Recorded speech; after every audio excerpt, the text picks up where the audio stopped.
আগুনের মধ্যে নিক্ষেপ করে আমি আমার মাকে হত্যা করেছি।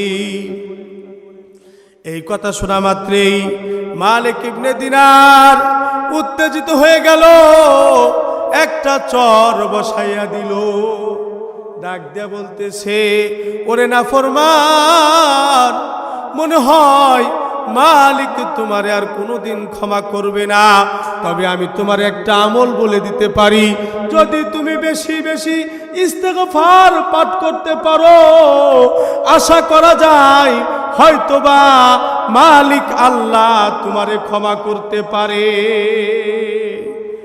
ওই মালিক ইবনে দিনার রহমাতুল্লাহি আলাইহি যখন ওই মুহাম্মদ বিন হারুনকে ইস্তেগফার শিখাইয়া দিয়াইছে, ওই মুহাম্মদ বিন হারুন রাতের অন্ধকারে আস্তাগফিরুল্লাহ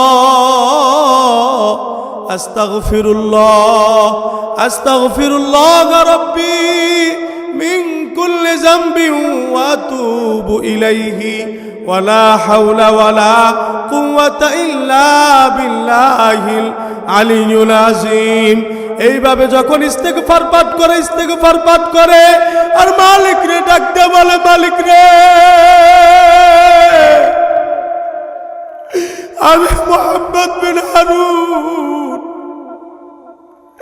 যে অন্যায় করেছি আমি বুঝতে পারি নাই,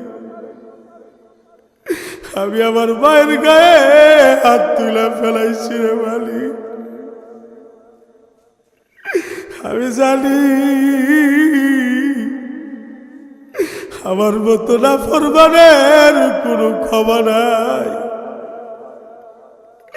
ওগো মালিক, তুমি যদি আমারে ক্ষমা না করো,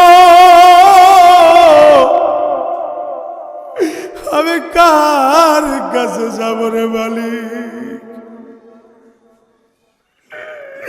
মুহাম্মদ বিন হারুন এইভাবে ইস্তেগফার পাঠ করে আর মালিকের দরবারে তওবা করার চোখের পানি ফেলাইয়া কান্না করে। এক সময় আল্লাহ তাআলা রাজি খুশি হইয়া ওই মুহাম্মদ বিন হারুন রে মাফ করে দিয়েছে। সুবহানাল্লাহ। মালিক ইবনে দিনার রহমাতুল্লাহি আলাইহি স্বপ্ন দেখে আল্লাহ তাআলা ওই ইস্তেগফারের উসিলায় ওই মুহাম্মদ বিন হারুন রে ক্ষমা করে দিছে। মালিক ইবনে দিনার রহমাতুল্লাহি আলাইহি বলেন, আমি স্বপ্ন দেখলাম আমার নবী আমার ঘুমের ঘরে চলে আসছে। নবী ডাক দিয়ে বলে, আরে মালিক ইবনে দিনার, তুই আমার উম্মত আল্লাহর বান্দা মুহাম্মদ বিন হারুন রে কেন থাপড় দিলি?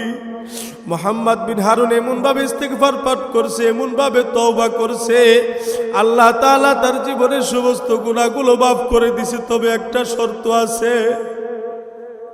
মালিক ইবনে দিনার রাহমাতুল্লাহি আলাইহি ডাকতে বলে, হুজুর কি সেই শর্ত? আল্লাহ নবী সাল্লাল্লাহু আলাইহি ওয়াসাল্লাম বলেন, কিয়ামতের ময়দানে আল্লাহ তাআলা এই মুহাম্মদ বিন হারুনের মাজায় জাহান্নামের আগুনের শিকল বাঁধবে। ওই জাহান্নামের আগুনের শিকল বাঁধে মুহাম্মদ বিন হারুনকে জাহান্নামে নিক্ষেপ করবে। আর জাহান্নামের সামনে ওই মুহাম্মদ বিন হারুনের মা দাঁড়াইয়া থাকবে। ওই মুহাম্মদ বিন হারুন ডাক দিয়ে বলবে, মা, ও মা, আমি বুঝতে পারি নাই তোমারে মারছি। ও মা, তাকে দেখো, আজকে তোমার ছেলে মুহাম্মদ বিন হারুন রে আল্লাহ তাআলা জাহান্নামের আগুনে নিক্ষেপ করছে। এইভাবে যখন ওই মুহাম্মদ বিন হারুন জাহান্নামের আগুনে পুড়বে, মার অন্তরে দয়া হবে, মায়া হবে। মা ডাক দিয়ে বলবে, আল্লাহ, আমি আমার সন্তান মুহাম্মদ বিন হারুন রে ক্ষমা করে দিলাম, তুমিও ক্ষমা করে দাও। সাথে সাথে আল্লাহ তাআলা ওই মুহাম্মদ বিন হারুন রে ক্ষমা করে দিবেন। সুবহানাল্লাহ।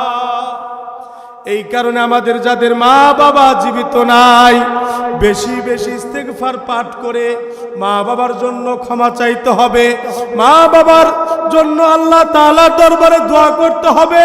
আর আমাদের যাদের মহব্বতের মা বাবা জীবিত আছে, তাদের উচিত মা বাবা জীবিত থাকা অবস্থায় মা বাবার পা ধরে ক্ষমা চেয়ে নেওয়া।